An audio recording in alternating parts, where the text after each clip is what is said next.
professeur à l'Université Montaigne de Bordeaux. Et nous remercions vivement d'avoir accepté de venir faire cette conférence à la médiathèque. Donc c'est la deuxième conférence qu'on consacre au sujet de l'égalité femmes-hommes, où on essaie de lui proposer un regard un peu original sur cette question-là.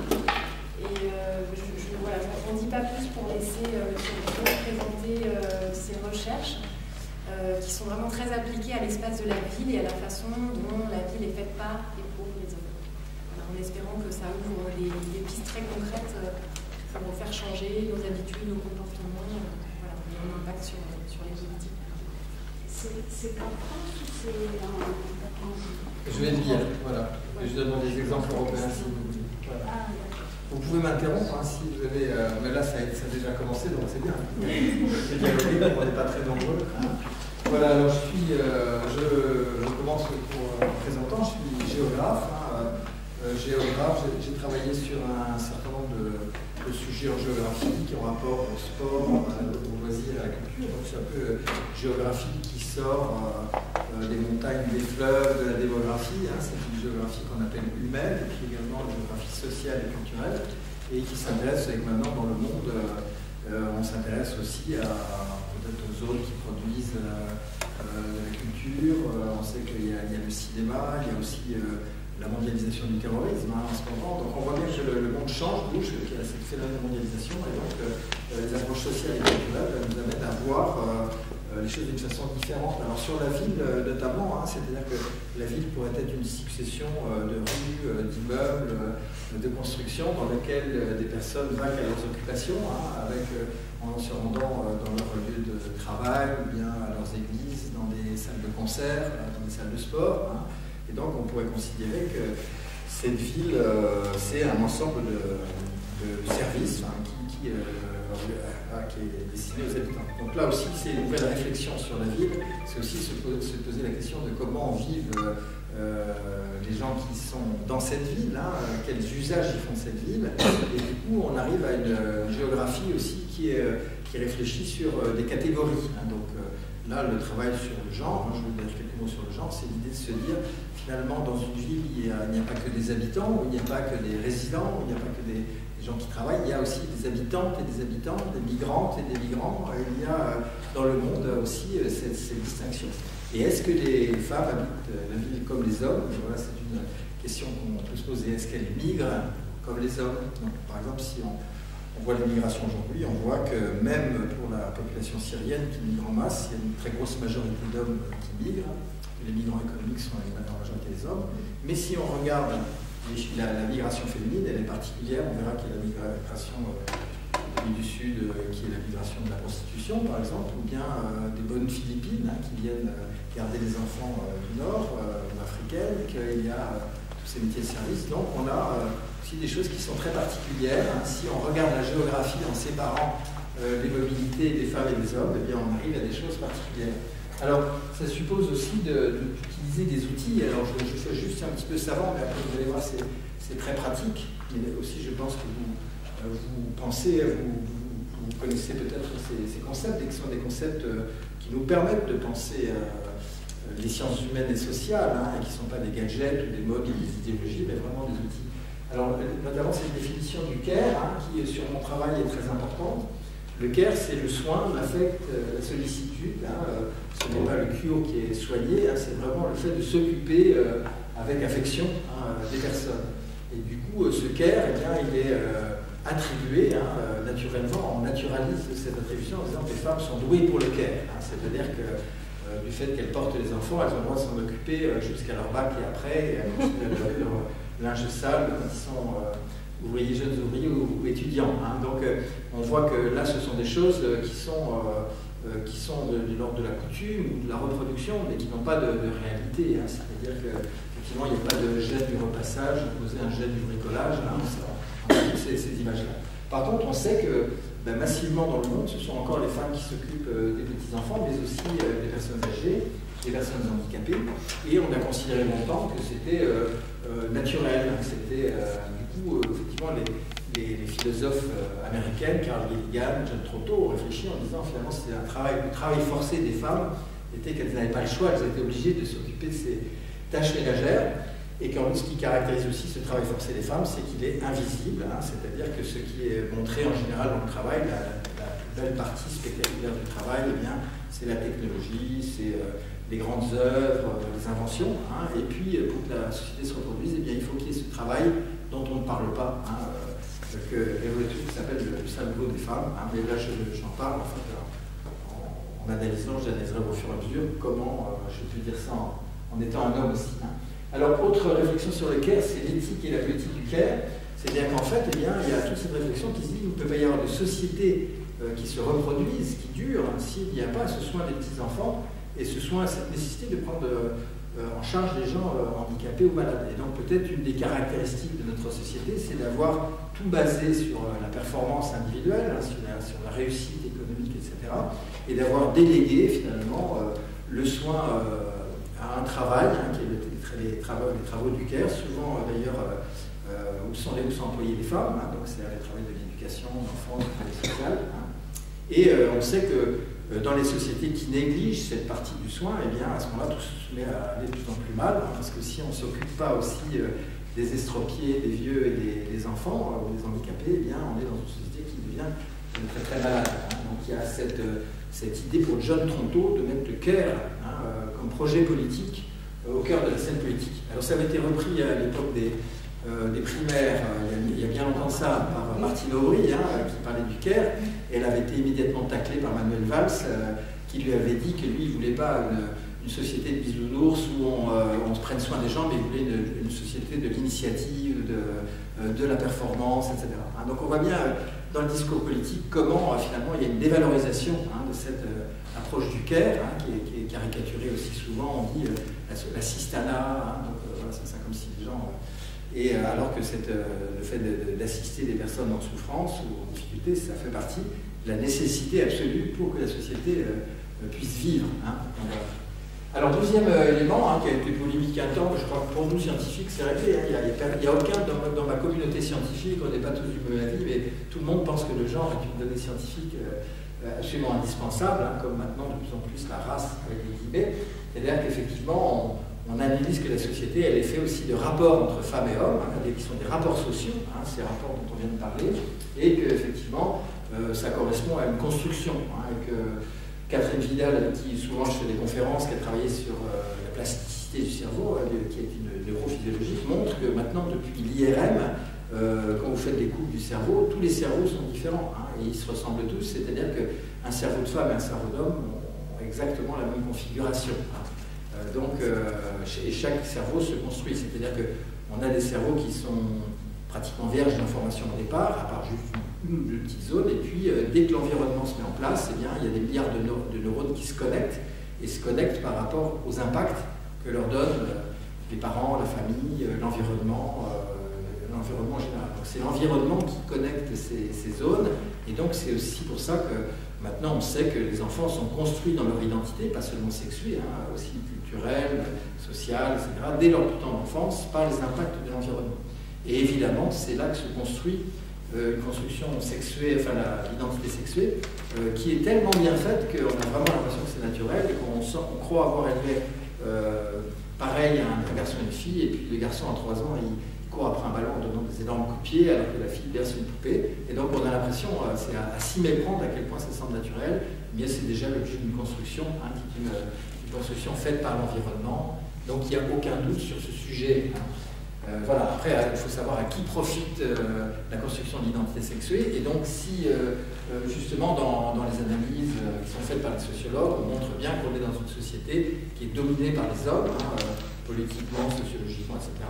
Et quand on dit que les femmes ont une part de pouvoir, en général, elles ont le pouvoir de s'occuper de la maison, c'est-à-dire de faire du travail gratuit à la maison, mais tout ce qui est gratifiant, socialement intéressant, effectivement pris en charge par les hommes. Donc, cette séparation des sexes, hein, qui est le genre, hein, eh bien, en fait, c'est la construction de 2 sexes séparés, féminin et masculin, et puis effectivement, ça, séparer les sexes, ça revient toujours, on le verra par la suite, à les hiérarchiser et à mettre le masculin légèrement dessus. Donc cette construction des sexes, elle se fait aussi d'une façon implacable, hein, c'est-à-dire qu'il n'y a pas de place entre le féminin et entre le masculin. Donc les enfants qui ont qui par hasard, j'allais dire le malheur, mais c'est effectivement le malheur de naître intersexe, c'est-à-dire que les deux sexes, qui représentent quand même quelques milliers d'enfants par an en France, n'ont pas de diagnostic particulièrement négatif. Ils peuvent vivre comme ça très bien avec ces deux sexes. Mais la société a tellement horreur de l'intersexe qu'elle tranche en opérant, en hormonant très vite, de façon à ce que les enfants ne restent pas dans l'indécision. Alors que maintenant, dans d'autres pays plus évolués que la France, on sait qu'en laissant évoluer les intersexes, eh bien, les enfants choisissent eux-mêmes, à un moment ou à un autre, une identité, il suffit de les accompagner dans ce domaine-là. Donc là, cette horreur de l'entre-deux bien fait qu'on va construire les petites filles comme des vraies petites filles et les petits garçons comme des vrais petits garçons. Ce que je vais vous montrer, je vais vous montrer les milliards d'euros qu'on met pour construire cette séparation des sexes et confirmer que quand on est un garçon, on doit en découdre, on doit être même pas peur, même pas mal, et quand on est une fille, eh bien, on doit déjà penser aux autres. Ce que mon collègue sociologue, il appelle ça, Éric Massé, appelle l'égoïsme légitime des garçons, ils sont élevés dans un égoïsme légitime, et l'altruisme obligatoire des filles, qui sont dès le départ dans l'idée qu'ils vont être...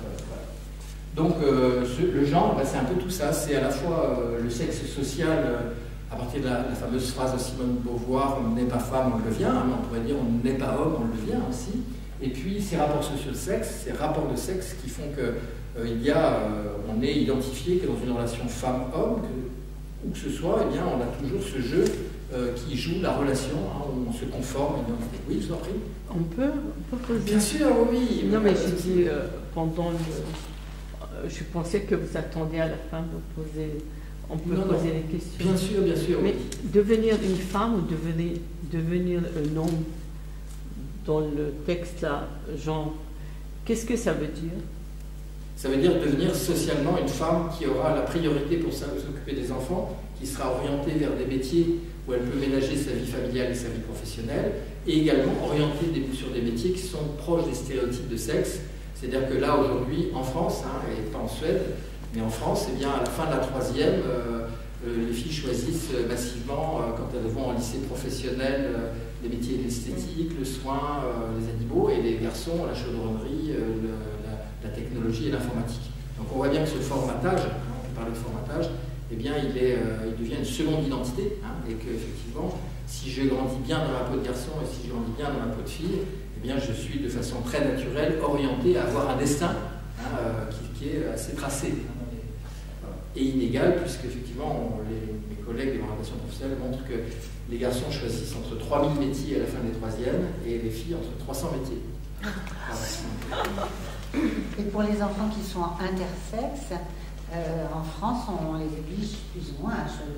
Les parents choisissent le sexe, alors que dans d'autres pays, effectivement, on les laisse à maturation avant qu'ils décident. Alors, cependant, je ne vais pas aller plus loin dans la discussion, non, je sois contre le dialogue sur ce sujet, mais c'est parce que je dois vous dire les outils que j'ai utilisés, et ensuite, eh bien, les recherches de géographes, parce que je suis plutôt géographe, même si je suis spécialisé dans l'étude de genre. Alors, une série d'études portant sur les effets concrets du genre dans la ville. Donc là, ce que je vais vous présenter, c'est une série d'études, notamment une première assez importante, financée par des collectivités locales, et puis maintenant on continue sur les grandes villes de France et d'Europe, sur les espaces publics destinés aux loisirs des jeunes. Espaces publics, bon, je vais les décrire après. Une deuxième série d'études sur l'usage de la ville par le genre, c'est-à-dire par les femmes et les hommes en tant qu'ils sont dans un rapport. On a travaillé sur les mobilités urbaines, sur la nuit, sur la manière dont circulent les femmes et les hommes dans la ville. Est-ce qu'ils ont des façons différentes de circuler dans la ville? Et enfin, un troisième volet qui est intéressant, c'est plus de la science politique.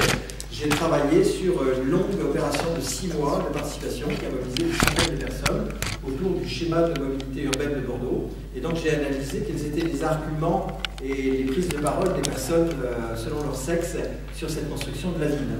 Et vous verrez qu'après, évidemment, c'est mon rôle de chercheur et de poser des hypothèses et de faire des transversales entre ces différentes.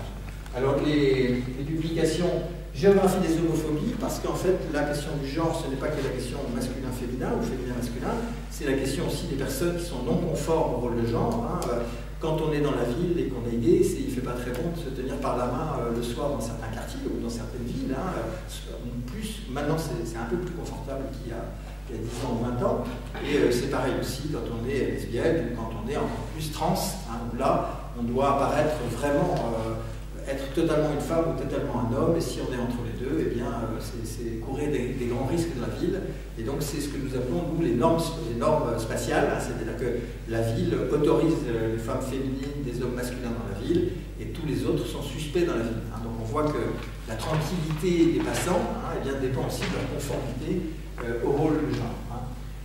Travail, agence, société, donc c'est une revue, et puis ce petit livre, alors je vous le conseille parce que, pas parce que je gagne de l'argent dessus, mais parce que c'est une production du laboratoire de l'égalité, qui est un lobby dans lequel il y a pas mal de scientifiques, et donc on a créé depuis quelques années aux éditions de l'A cette petite collection Égal à Égal. Donc c'est des petits bouquins qui valent, j'en suis dans toutes les librairies, comme ça, du genre format poche à 5,90 €. Voilà. J'en profite juste pour dire qu'il est dans les collections qu'on a, mais qu'actuellement il est sorti. Alors qu'elle a emprunté, mais voilà, dès qu'il sera disponible, n'hésitez pas à l'emprunter. Voilà, alors oui, même si ici parmi vous il y a des enseignants, vous pouvez aussi l'utiliser. Il y a des enseignants qui l'utilisent pour faire des travaux pratiques avec des élèves de seconde, première, terminale, ou même de troisième, parce qu'il parle des langues. Enfin, je vous présenterai. Alors voilà, c'est à peu près les publications et les recherches. Alors on rentre tout de suite maintenant dans le vif du sujet, après cette temps-là. Premier travail de recherche, équipement et espace public destiné aux loisirs des jeunes. Donc là, les travaux qu'on a fait d'abord sur l'agglomération bordelaise, ensuite sur, pardon, je bouge tout le temps, mais je suis plus dans le champ de la caméra. Ensuite sur Toulouse, puisqu'il a fallu comparer, on s'est dit est-ce que les résultats de Bordeaux sont conformes, et ensuite on l'a fait avec la ville d'Angers. Là je suis en train de faire un travail de recherche avec la ville de Genève, et puis en fait à partir de cette recherche on a des remontées d'informations qui nous confirment grosso modo de façon très très uniforme, incroyablement uniforme dedans, ce chiffre, c'est-à-dire que tous équipements et loisirs confondus, si on ajoute les médiathèques, l'école de musique, la salle de danse, le rugby, le foot, etc., les centres d'animation de quartier, les vacances, eh bien on a 2 tiers de garçons pour 1 tiers de filles, entre 8 et 20 ans. Et ensuite, à partir du moment de l'adolescence, ce qu'on observe, c'est que les garçons et les filles se séparent dans des activités différentes. Alors on peut dire que c'est eux qui le veulent, mais on leur propose que des activités non mixtes, de façon très, très orientée. Et à partir de ce moment-là, eh bien, les activités des garçons sont beaucoup plus subventionnées que celles des filles. Deuxième élément, ce qui fait que, oui, donc premier élément, 3/4 des dépenses publiques profitent aux garçons, tous équipements et loisirs confondus. Donc quand on dit ça aux élus, eh bien, ça pose vraiment un problème de justice sociale, puisqu'on croit faire un travail de justice sociale en faisant des équipements pour les jeunes, les quartiers, etc. Mais en fait, si on prend la variable genre, eh bien, on a ce chiffre qui est un peu terrifiant. Voilà. Après, on peut se demander pourquoi, et ça, c'est la question. Deuxième observation majeure, les filles décrochent massivement à partir de la 6e. C'est-à-dire qu'à partir de 11-12 ans, à partir du moment où elles rentrent en 6e, eh bien, elles ne vont plus dans les loisirs. Alors évidemment, notre rôle de chercheur consiste à demander aux personnes pourquoi elles disparaissent, à demander des explications. Et donc les éducateurs, on se voit, nous disent, les éducatrices disent quand elles sont grandes, elles ont envie de sortir, elles sont repliées sur elles-mêmes, donc il y a des explications aussi biologiques. C'est l'adolescence, les filles elles sont à l'intérieur, les garçons ils ont cette adolescence, cette puberté jaillissante qui les oblige à s'extérioriser, donc des images très claires, on naturalise. On dit les filles en plus, elles travaillent mieux en classe, donc elles ont moins besoin de loisirs à l'extérieur, alors que les garçons, ils viennent très vite, turbulents, il faut les occuper, ils ont la testostérone, donc il faut les occuper. Donc toutes ces explications. Quand on interroge les petites filles, pas du tout le même son de cloche. Elles disent très simplement, moi j'allais au basket, puis maman me dit maintenant que tu es grande, tu ne vas pas continuer à aller le soir à la salle de sport qui est au bout de la ville parce que c'est dangereux pour toi. Ou bien elles disent, avant j'allais au centre de loisirs, maintenant c'est à la JC ou au centre d'animation, et en fait il n'y a que des garçons, ils se moquent de moi, ils disent t'es bonne, viens, etc., des insultes, et donc finalement il y a des dissuasions. Ou alors elles veulent s'inscrire aux vacances, il y a une sortie VTT, elles voient qu'elles sont 2 filles pour 12 garçons, elles disent les garçons ils vont se tirer la bourre devant, et nous on va être derrière. Donc on voit que finalement il y a des signaux, quand elles vont dans des équipements sportifs, à un certain âge, eh bien, si c'est des équipements qui sont partagés par les garçons et les filles, les toilettes sont souvent sales, il n'y a pas de vestiaire adapté, donc il y a des tas de marqueurs autour du gymnase, il n'y a pas d'éclairage le soir, enfin il y a des tas de marqueurs qui marquent de façon très concrète que les filles ont l'impression que c'est pas pour elles, et donc elles restent à l'extérieur. Alors quand elles sont dans des activités non mixtes, séparées, la danse, je ne sais pas si vous avez vu ça à Aubagneux, le twirling bâton, les majorettes, la gymnastique rythmique et sportive, et bien souvent, ce sont des activités dont elles ne se vendent pas parce qu'elles sont souvent disqualifiées. Hein. C'est-à-dire qu'une fille qui fait de la danse classique ou du twirling bâton, eh bien c'est un peu mal vu. Hein. Quand on discute avec des élus, je pense des élus hommes et femmes, hein, sur les politiques jeunesse, ils disent le rap, le skate, le graphe, c'est important socialement, c'est l'expression des jeunes, des quartiers, etc.